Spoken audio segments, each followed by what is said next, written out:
Hey Harley, just I think my metabolism may be broken, Harley. What do I do? What do I do to fix it?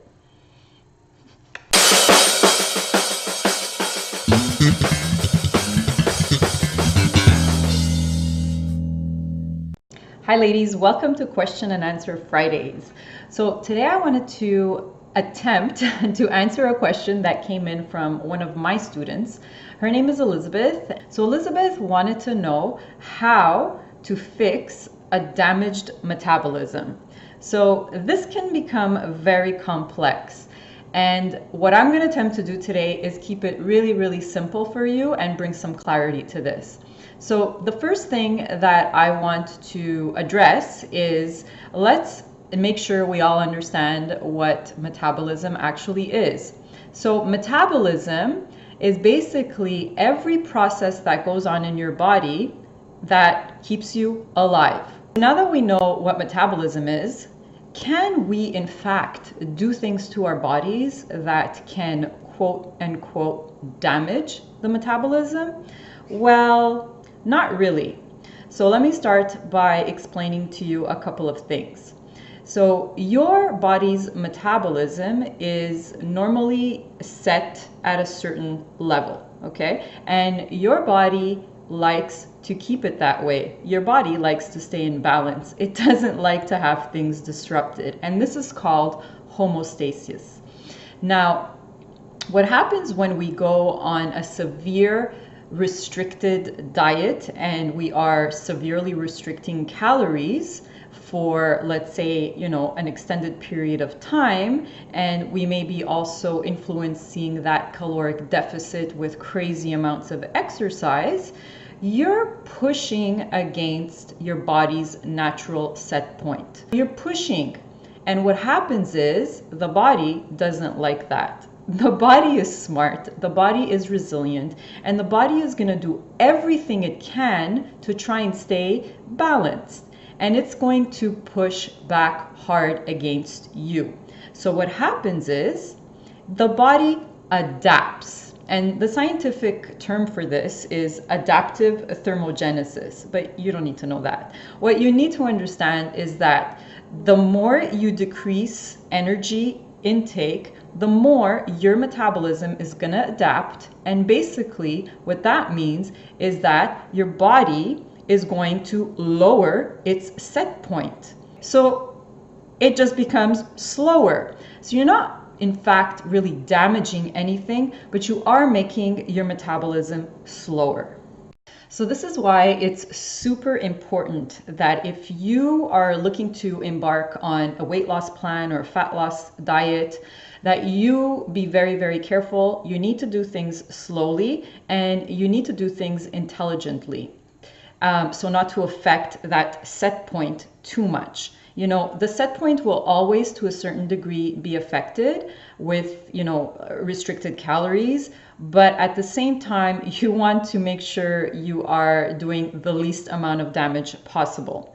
And you also want to make sure that it's not affecting you to the point where you're throwing off your hormonal balance. So oftentimes this is what happens with women who go on these excessive crash diets, and they keep doing this over and over and over. So your set point kind of lowers after one diet, and then you may gain a whole bunch of weight back, and then you do the crash diet again, and you keep lowering and lowering that set point with every successive crash diet that you do.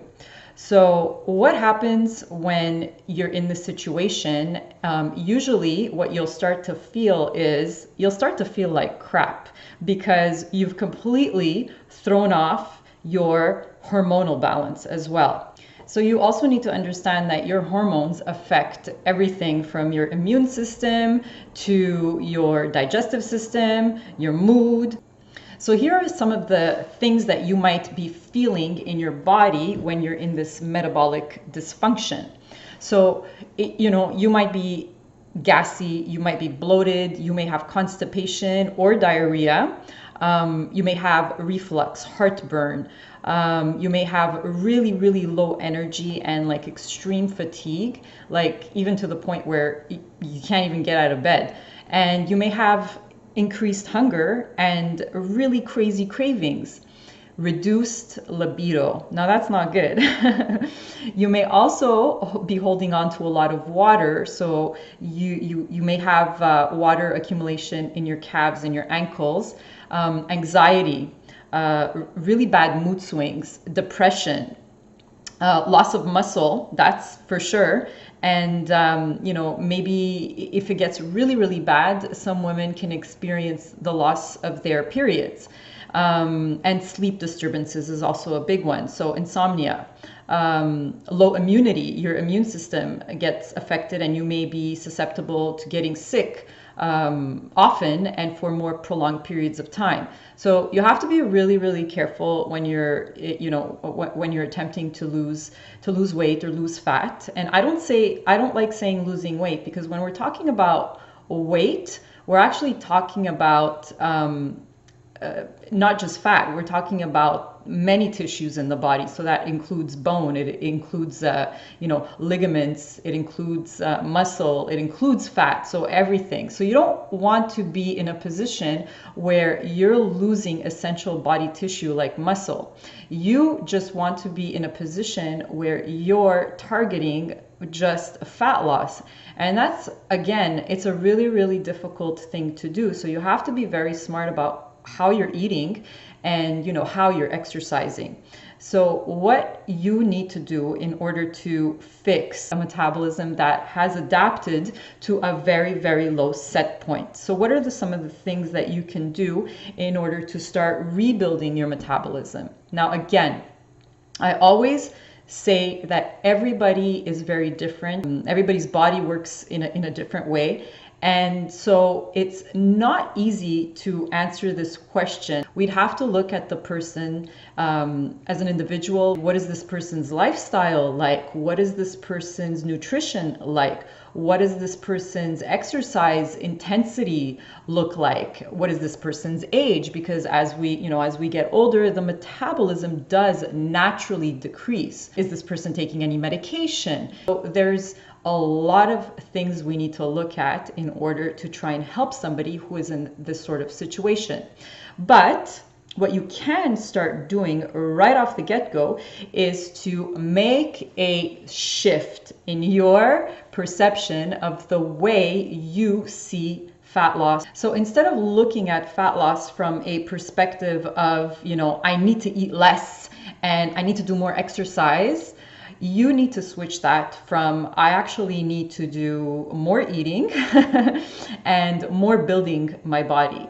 Because what you've been doing, which is eating less and exercising more, is just making things worse. So what you want to be focusing on, number one, is obviously eating a whole foods diet that is higher in protein. Protein is going to elevate your metabolic rate because it takes more energy to digest. So fixing the nutrition, and then you also need to shift your perspective on exercise, and start by looking at exercise as a way to build your body, not punish your body. So what you want to be focusing on is more resistance training. And resistance training, what that does is you're actually building tissue, you're building muscle, you're building bone. Having more muscle on your body will also help to raise your metabolic rate, because muscle needs more energy in order to maintain itself. And women tend to, for whatever reason, think that cardio, doing excessive, amounts of cardio is the answer. And when you do that, and you're in a very, you're restricting calories, very low calorie diet, and you're doing loads and loads of cardio, what you're doing is completely elevating your stress response. So there's a hormone in our bodies called cortisol, and this is a stress hormone. And when you have like very high elevated cortisol running through your body all the time, This can actually cause a lot of, of these symptoms that I talked about before, and it can actually cause you to gain weight. So you have to be very careful to find that balance where you're eating just enough in order to fuel your resistance training. And yes, of course, we do want to be doing a little bit of cardio because obviously, cardio is good for the heart and it's training your endurance as well. But you need to keep it to a minimum. Like I said, you need to focus on the resistance training. And maybe you can add some sprint type training a couple of times a week. And what do I mean by sprint type training? Sprint type training is often referred to as high intensity interval training. So what that means is, for example, you're pushing really, really, really hard for, let's say, 30 seconds, and then you'll take a rest for a minute and bring your heart rate back down. And then the next 30 seconds, you'll push really, really, really hard again, and then take another minute rest. And this type of sprint training doesn't take very long. Like when people, I hear people doing, oh, I did like 45 minutes of HIIT. Like that's not HIIT. That's not right. What you want to be doing is sticking to maximum, and this is like on the high end, maximum 20 minutes of this type of sprint training, maybe once or twice a week, in order to accelerate your metabolism as well. But again, the emphasis should be on the resistance training because you're trying to build your body, you're not trying to destroy the body. The next thing that is super important to focus on is stress management, especially us ladies in our, midlife or over 40. We have a lot of things going on in our lives. Our lives are pulling us in every direction: kids, work, activities, maybe running a business, and maybe taking care of elderly parents. So there's a lot going on in our lives. And if you're already stressed out in that department, you don't need to be adding on more stress to your body by not feeding it properly and then doing crazy amounts of excessive exercise. That is a sure way to spiral downward into that rabbit hole of metabolic damage and hormonal disruption. So make sure that you have a routine or some things that you do that are managing all that stress. So that can be anything like going for walks. A walk every day for an hour. It helps you recover. It will also help with, fat loss. And at the same time, if you're walking out in nature, you're getting some vitamin D, you're getting some, especially in the winter, we're stuck inside with artificial light and our bodies are not able to produce that essential vitamin D that we need. So getting outside and being in nature, especially if you can get outside and walk in nature for even 30 minutes, will help to manage your stress. So if you can add some meditation, just finding things that will take care of you on not only just a physical level, but on a spiritual and emotional level, where you can nourish yourself on another level. And then sleep. So many women I talk to do not get anywhere near 8 hours of sleep. So this is critical. When you sleep, your body undergoes physical and mental repair. And if you're not sleeping, your body's not repairing, your body's not recovering. So it's super important to address that as well. So if you're struggling with sleep and you've tried, because there's a million things you could do in order to help manage and fix your sleep. And if you're having a really, really hard time in this area, I would suggest you see a health practitioner to help you solve this problem. And again, if your sleep is completely out of whack, you shouldn't be exercising intensively because you're just adding to that, stress response. And then, of course, we can't forget taking care of our gut. A healthy gut is imperative to a healthier metabolism adaptation.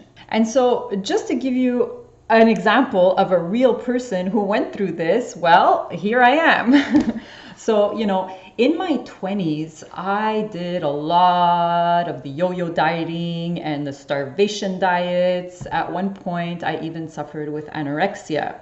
So I pretty much, had a very low set point with my metabolism.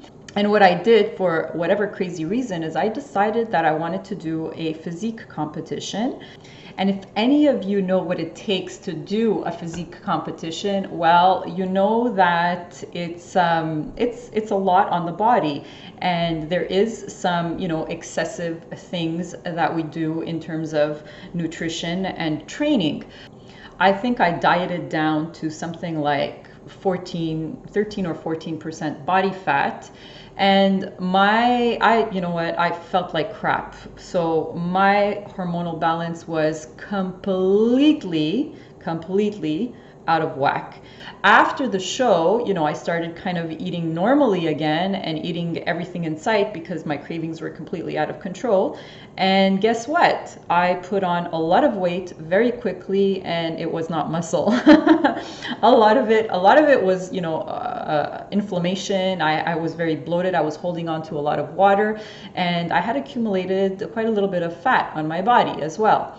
So, and this is what happens with, crash diets and yo-yo dieting. It's the same thing.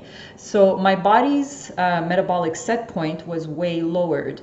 And finally, I got educated and I started to understand how hormones influence the metabolism, and that I needed to actually stop trying to just go on a diet and exercise more to try and, burn off this fat. I needed to rebuild my metabolism. And I started powerlifting, just focusing really on a lot more strength training and, feeding my body well, feeding my body what it needed in order to support the strength training and to get stronger and build that muscle in order to build back my metabolism. And it took a long time. In some cases, depending on how far or how much damage you've done, it can take a long time. And you know what? You just have to trust the process and do it and be patient. And now I can say that I have a really, really efficient metabolism. So, I'm going to be 43 in April, and I eat a lot of food.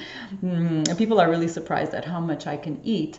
And that's simply because my body is efficient, because of the fact that, I've built a little bit more muscle than the average woman. So my body is just able to use that energy and those calories really, really well.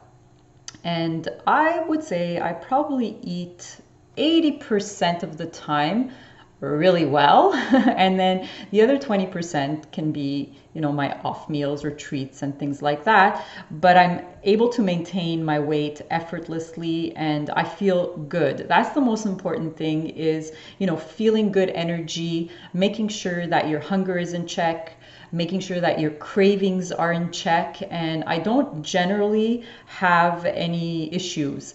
And when I do start to notice some little issues creeping in, what I do experience sometimes is my sleep can be disturbed. I feel a little bit more fatigued, and I feel that I may not be recovering well in between my training sessions. And, after learning to listen to my body and tracking things and writing things down, usually for me, those problems come about when I overdo it with my training. So I tend to like to train heavy, which is great for women. Don't be afraid. You're not going to bulk up like a man because you don't have the testosterone that men do. But that's a whole other subject. So I tend to like to train very heavy, and sometimes I'm not careful as to, making sure that I'm balancing that as well, because you can't do that all the time and not expect your body to go, hey, right? So it's the same thing. Your body always needs a balance. And when I overdo it, my hormonal balance starts to get out of whack, but I'm able to pinpoint it and, bring it back if I need to take, a few days off of training, even if I take need to take a week off to recover fully, that's what I'll do. So without going further on any more tangents, I hope that this answer brought a little bit more of clarity to this question of metabolic damage, or rather metabolic adaptation, because that's what it really is. And I also do want to point out that I kept this very basic. And again, I'm reminding you that everybody's different. And if you are experiencing some of those symptoms that I talked about, the suggestions that I made are simply a starting point. And in most cases, it's going to work to help rebalance your hormones. But if you've tried all these things and you see that you're still feeling like crap, it's really important that you go see your health practitioner or somebody who specializes in hormone health and have that checked out. So again, I hope this helps, and I look forward to our next Q&A. Have a good one.